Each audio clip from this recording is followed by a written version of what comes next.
भिवंडी लोकसभा मतदारसंघामध्ये जातीपातीवरनं मोठ्या प्रमाणावर राजकारण केलं जातं. कपिल पाटील यांच्यावर कुणबी समाजातील काही लोक मोठ्या प्रमाणावर आरोप करतायत आणि त्याच कपिल पाटील यांना कुणबी सेनेने उत्स्फूर्तपणे पाठिंबा दिलाय. आणि त्याचबरोबर कुणबी सेनेचे विश्वनाथ पाटील हे जे आहे हे त्यांच्या बरोबर प्रचारामध्ये सक्रिय झालेले आहेत. म्हणजे अगदी पायाला भिंगरी लावून तो मतदारसंघ पिंजून काढतायत. आपण त्यांनाच विचारूया नक्की काय घडतं. पाटील साहेब, तुम्ही कुणबी सेना प्रमुख आहात, पूर्ण मतदारसंघ फिरतायत, कपिल पाटील यांच्या बरोबर रॅल्यांमध्ये दिसतायत, भाषणं करतायत, अगदी जोरदार प्रचार यंत्रणा तुम्ही राबवतायत. ते खरं सांगा, कपिल पाटील निवडून येतील का?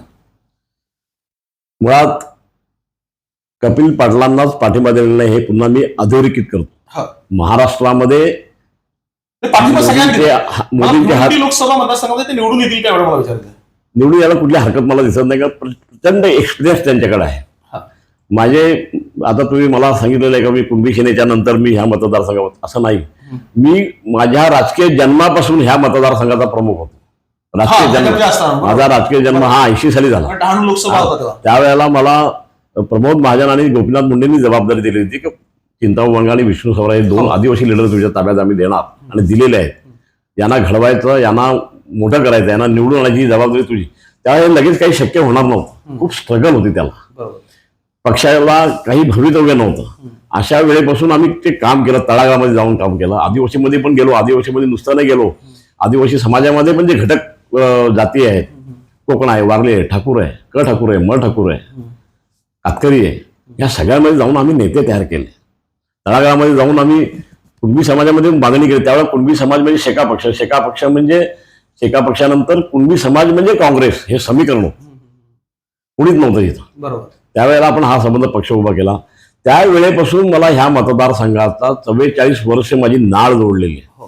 आणि त्यामुळे मला अनुभव आहे. आता माझा जो अनुभव आहे त्या अनुभवातून मला असं दिसतं कपिल पाटील ही एक अतिशय अनुभवी व्यक्ती आहे. कारण त्यांनी जिल्हा परिषदेपासून पंचायत समितीपर्यंत, जिल्हा मध्यवर्ती बँकेपासून तळागाळात जाऊन काम केलेलं आहे. आणि ह्या मतदारसंघाचं A to Z त्यांना संघटन कसं उभं करावं हे माहीत आहे. शिवाय काय झालंय, भारतीय जनता पक्षाला मला मनापासूनचे धन्यवाद द्यावे लागतील. कारण ह्या मतदारसंघाच्या बाबतीत आम्ही एक स्वप्न पाहिलं होतं. केवळ चिंतामण वंगाला निवडून आणणं हे स्वप्न होतं. तर ह्या मतदारसंघातला कुठेतरी केंद्रातून अशी एक जागा मिळावी आणि ती जागा दिली ना. सर्वोच्च सन्मान झाला या मतदारसंघाचा. मंत्रिपद दिलं गेलं आणि त्या मंत्रिपदाची गरिमा यांनी पाळलेली आहे. मला असं वाटतं की एरवी त्यांना त्यांच्याबद्दल लोक ते काय मगरूर आहेत वगैरे असं बोलतात. मला असं वाटलं नाही कधी. मी जवळ गेल्यानंतर माझ्या एक लक्षात आलं की कुठलाही विषय समजून घेऊन त्याचं निराकरण ताबडतोब करणं, इमिजिएट, त्या मिनिटाला, त्या क्षणाला, नसेल होत नाही सांगणं, हे ते करत असतात. आणि आता अतिशय अनुभवी व्यक्तीची इथं गरज आहे. परिस्थिती अशी आहे की आपल्या लगत मुंबई शहर आहे. मुंबई शहराला पोहोचण्यासाठी ह्या ठाणे जिल्ह्याला आणि पालघर जिल्ह्याला मोठा त्याग करायला लागलेला आहे. त्याच्याकडे कुठल्याही राजकीय व्यक्तीचं लक्ष नाही. आम्ही जेवढी धरणं बांधली तेवढ्या धरणाचं पाणी काढून मुंबईला दिलं गेलं आणि इथल्या शेतकऱ्याला अक्षरशः कोरडवाहू शेतकरी करायला लावली. आणि ती शेती परवडत नाही, ती शेती करत राहिला. कारण आम्हाला दुसरा खेड्यापाड्यामध्ये व्यवसायच राहिलेला नाही. कपिल पाटील निवडून येतील का?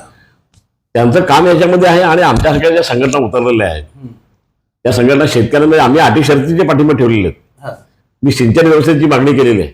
तर पहिल्यांदा नद्या नाल्या सगळ्या बांधून मिळाल्या पाहिजेत आम्हाला. हे आम्ही सर्वोच्च स्तरावर, आता मी निवडणूक संपल्यावर ह्या विषय घेऊन कपिल पाटलांनाच घेऊन मी सर्वोच्च स्तरावर याची चर्चा करणार आहे. किती मतांनी निवडून येतील? 2 लाख मताच्या वरती निवडून येतील कपिल पाटील. काही मला दिक्कत दिसत. पहिल्यांदा ते तुमच्या विरोधात जिंकले होते त्यावेळेस 1 लाख काहीतरी 9,000 जिंकले ते. नाही, जास्त मत होते काही. आणि आता जिंकले याच्यावर टावरेज 1,56,000 जिंकले. हो, दोन्ही वेळेस. यावेळेस 2 लाखापर्यंत जायला हरकत नाही. बघा ह्या वेळेचा फरक नाही. ह्या वेळेचा एक फरक असा आहे की राष्ट्रवादीचे 2 तुकडे पडलेले आहेत, शिवसेनेचे 2 तुकडे पडले. हे तुकडे त्यावेळेला नव्हते. त्यावेळेला एक संधपणे होते ते. यावेळेला मनसे पण जाहीररित्या पहिल्यांदा आलेली आहे. आणि कुणबी सेनेकडे जनाधार हा नेहमी राहिलेला आहे. मी जरी पडलो तरी मला जनाधार एवढा मजबूत होता की मला 9 साली मी अपक्ष लढलो. त्यावेळेला भिवंडी ग्रामीण मधून, शहापूर मतदारसंघामधून क्रमांक 1 ची मतं मिळाली. राजकीय पक्षापेक्षा दुप्पट, सेना बीजेपीपेक्षा पण दुप्पट आणि काँग्रेस राष्ट्रवादीपेक्षा पण दुप्पट मतं मिळाली. आणि ज्यावेळेला मी पडलो आपल्या 14ला त्यावेळेला तिन्ही मुस्लिम मतदारसंघातून मला क्रमांक 1ची मतं मिळाली होती. ही स्थिती आहे. आणि कसं झालं, एक आपल्या माणसाला मंत्रिपद मिळालंय, शेतकरी माणसाला, याचा एक वेगळं हे चित्र आहे ना. मग ते गमावून कशाला बसायचं आपण, हा एक मुद्दा आहेच. ते चित्र दिसतंय. हो, मुरबाडाबद्दल चर्चा होते. किसनराव कथोरेंचे काही समर्थक एक कपिल पटेलच्या विरोधात काम करतायत. तुम्ही तर प्रचार सभांमध्ये, प्रचार रॅल्यांमध्ये फिरताय, नेमकी काय परिस्थिती हो, काय चर्चा मोठ्या प्रमाणात होते? नाही, कसं राजकीय पक्षात सत्तेची चढाओढ हा एक विषय आहे. आता आमचा सत्तेचा कधी संबंधच आला नाही. मी आयुष्यभर विरोधामध्ये राहिलो. त्याच्यानंतर सत्तेत ज्या वेळेला राहायची वेळ आली ती त्यावेळेला मी पक्षातून बाहेर पडलो. हा, म्हणजे भारतीय जनता पक्षात राज्य आल्यानंतर मी बाहेर पडलो. सत्तेची चढाओढ माझी तर कोणाशीच कधी झाली नाही, पण तशी ती असू शकते. परंतु दोघेही अनुभवी नेते आहेत. दोघांवर पण भारतीय जनता पक्षामध्ये आज जबाबदारी आहे. म्हणजे एकीकडे कपिल पाटील जसे खासदार म्हणून निवडून यायला पाहिजेत, त्यांना मंत्री व्हायचंय, तसं उद्या कथोरे साहेबांना पण भवितव्य, मोठं भवितव्य आहे. 4 वेळा निवडून येते. हा, 4 वेळा निवडून आले, त्यांना भवितव्य आहे. आणि ते भवितव्य महाराष्ट्राचं नेतृत्व करण्याची संधी त्यांना मिळू शकते. स्वतःच्या भवितव्याशी कोणी खेळेल असं मला वाटत नाही. आणि त्याच्यामुळे ह्या ज्या वावड्या आहेत ना, त्याचं खंडन परवाची त्यांनी केलेलं आहे जाहीररित्या.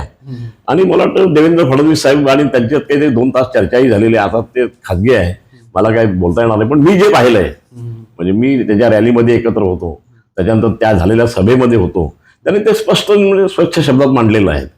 अपक्षाला काही पाठिंबा देणार नाही, देऊ शकत नाही ना. अशी स्वतःची राजकीय कारकीर्द कोण धोक्यात घालणार? पन्नाला लावून असं कोण पाठिंबा किंवा आतून मदत करणार नाही, अशी आतून मदत करता येत नाही कधी. आता ह्या संबंध मतदारसंघामध्ये निरीक्षकावर निरीक्षक आहेत.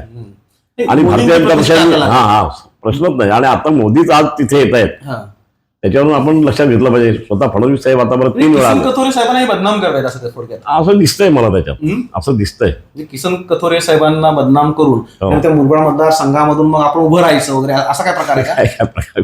त्यांनाच विचारा. तसा काय प्रकार नाहीये. पण किसन कथोरे हे कपिल पटेल यांच्या विरोधात जाणार नाही, एवढं नक्की. उघडपणे जाऊ शकत नाही आणि आतूनही जाणार नाही. आता कारण असं आहे का, त्यांच्यावर जबाबदारी आहे. मुरबाडमधून कपिल पटेलला लीड मिळेल, तुम्ही काय बघितलं? मिळालंच पाहिजे. किती मतांचा लीड? कारण संबंध कार्यकर्ते एकत्र झालेले आहेत तिथे. संबंध कार्यकर्ते एकत्र झाले, म्हणजे जशी अपक्षाची हवा दिसते तसा काय प्रकार नाही. नाही. अपक्ष कोणत्याही परिस्थितीमध्ये दिले निवडून येत नाही असं. अपक्ष माणूस भिवंडी मतदारसंघातून निवडूनच येऊ शकत नाही, हे मी मगाशीच सांगितलं. आतापर्यंतचा अनुभव आहे. कारण सांगितलं मी, कॉम्प्लिकेटेड मतदारसंघ आहे हा. हे रत्नागिरीमध्ये शक्य होतं, कदाचित शक्य होतं, तर त्या ठिकाणी 65% कुणबी समाज होता. ही डेअरिंग इथं करण्यापेक्षा तिथं करायला पाहिजे होते, तिथे संधी होती. आणि तुमचं हे क्लिअर पाहिजे, म्हणजे कसं उभं राहायचंय मला. आणि राजकीय पक्षाकडून, एक तर राजकीय पक्षाकडून उभं राहायचं किंवा अपक्ष उभं राहायचं. शेवटच्या मिनिटापर्यंत राजकीय पक्षाचा सपोर्ट मिळवण्याचा जो प्रयत्न झाला, त्याच्यात त्यांनी थोडं जरा स्वतःचा उलट व्हॅल्यू कमी करून घेतली असं मला वाटतं. त्याच्यामुळे म्हणजे दुरान्वय संबंध राहणार नाही. कपिल पटेल ते फिक्स राहतील. हो. प्रेक्षक, कुणबी सेना प्रमुख जे कपिल पटेल यांच्या प्रचारामध्ये हिरिहिरीने भाग घेते, ते म्हणतायत कपिल पटेल साधारणतः 2 लाख मताने निवडून येतील. घोडा मैदान जवळ आहे, 4 जूनला. आपण बघूया नक्की काय होते.